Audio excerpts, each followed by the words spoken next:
ಒಂದು ಕಾರಣಕ್ಕೆ ಈ 7 ಕೋಟಿ ಕನ್ನಡಿಗರ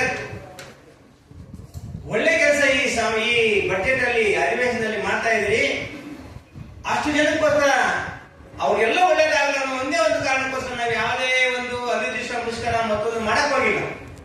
ಆದ್ರೆ 27ವರೆಗೂ ನೀವೇನು ಗಡುವು ಕೊಡ್ತಾ ಇದೀವಿ, ಅದಾದ್ಮೇಲೆ ಕೂಡ ಏನು ತೀರ್ಮಾನ ಆಗಿಲ್ಲ ಅಂದ್ರೆ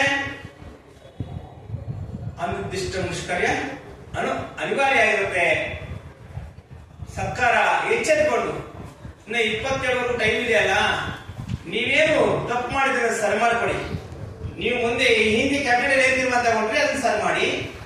ನೀವೇನು ಭರವಸೆ ಕೊಟ್ಟಿದ್ದೀರಿ ಆ ಭರವಸೆ ಈಡೇರಿಸಬೇಕಂತೇಳಿ ಸರ್ಕಾರಕ್ಕೆ ಒತ್ತಾಯ ಮಾಡ್ತಾ ಇದ್ವಿ. ಕಂದಾಯ ಇಲಾಖೆಯಲ್ಲಿ ಗ್ರಾಮ ಸಹಾಯಕರ ಕೆಲಸ ಎಷ್ಟು ಮುಖ್ಯ ಆಗುತ್ತೆ ಅಂತ ಹೇಳಿ ಸನ್ಮಾನ್ಯ ಕಂದಾಯ ಸಚಿವರು ನಮ್ಮ ಬಗ್ಗೆ ಬಹಳ ಅಭಿಮಾನದಿಂದ ಅನೇಕ ಸಭೆಗಳಲ್ಲಿ ಹೇಳಿದ್ದಾರೆ. ವಿಲೇಜ್ ಅಕೌಂಟೆಂಟ್ ಜೊತೆಯಲ್ಲಿ ಇದ್ದುಕೊಂಡು ಬಹಳ ಪ್ರಮುಖವಾಗಿ ಕೆಲಸ ಮಾಡುವ ಗ್ರಾಮ ಸಹಾಯಕರು ಇವತ್ತು ಕಂದಾಯ ಇಲಾಖೆಗೆ ಒಂದು ಮೇಲು ಒಂದು ರೀತಿಯಲ್ಲಿ ಸನ್ಮಾನ್ಯ ಕಂದಾಯ ಸಚಿವರು ಕೂಡ ಮಾತಾಡಿದ್ದಾರೆ.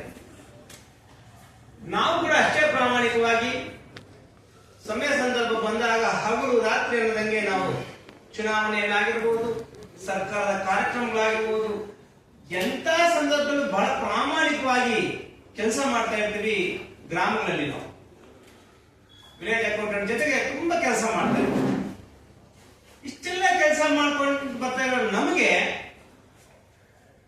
ಕೇವಲ 15,000 ವೇತನ ಕೊಡ್ತಾ ಇದ್ದಾರೆ. ಈ 15,000ದಲ್ಲಿ ನಾವ್ ಹೆಂಗೆ ಜೀವನ ಮಾಡಬೇಕು, ನಾವ್ ಹೆಂಗೆ ಬದುಕಬೇಕು, ನಮ್ಮ ಮಕ್ಕಳ ವಿದ್ಯಾಭ್ಯಾಸ ಏನು, ನಮ್ಮ ತಂದೆ ತಾಯಿಯ ಪೋಷಣೆ ಏನು, ಮನೆ ಬಾಡಿಗೆ ಎಷ್ಟು, ನಾವು ಜೀವನ ಮಾಡೋಕ್ಕೆ ತುಂಬಾ ಕಷ್ಟ ಆಗಿದೆ. ಅದಕ್ಕೆ ಕಳೆದ